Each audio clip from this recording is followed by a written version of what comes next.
திருவள்ளூர் அருகே 7ஆம் ஆண்டு பெருமாள் திருவீதி உலா, ஆயிரக்கணக்கான பக்தர்கள் சுவாமி தரிசனம்.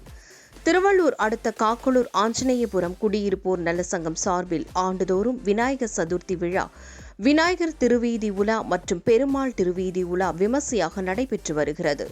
இதன் தொடர்ச்சியாக 7ஆம் ஆண்டு பெருமாள் திருவீதி உலா ஆஞ்சநேயபுரம் குடியிருப்போர் நலசங்கத்தில் தலைவர் ஜே.கே. ஆதிமூலம் தலைமையில் நடைபெற்றது.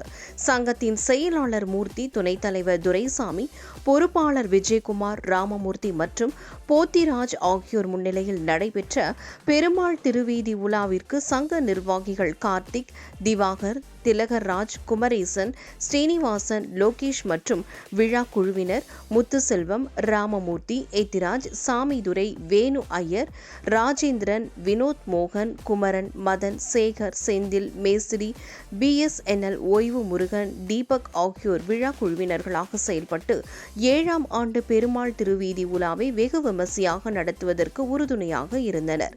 மேலும் ஆஞ்சநேயபுரம் பகுதியில் திருவீதி உலா வந்த பெருமாளுக்கு தங்களது வீட்டு வாசலில் தண்ணீர் தெளித்து வண்ண கோலமிட்டு தேங்காய், கற்பூரம், வாழைப்பழம் மற்றும் பூஜை பொருட்கள் வைத்து வரவேற்பு அளித்த பக்தர்களுக்கு பெருமாள் அருள் பாலித்தார். இந்த பெருமாள் திருவீதி உலாவில் ஆஞ்சநேயபுரம் குடியிருப்போர் நல சங்கத்தின் செயற்குழு உறுப்பினர்கள், பொதுக்குழு உறுப்பினர்கள், இளைஞர் அணி நிர்வாகிகள் மற்றும் உறுப்பினர்கள், பொதுமக்கள் என ஏராளமானோர் கலந்து கொண்டு பக்தியுடன் பெருமாளை வழிபட்டனர்.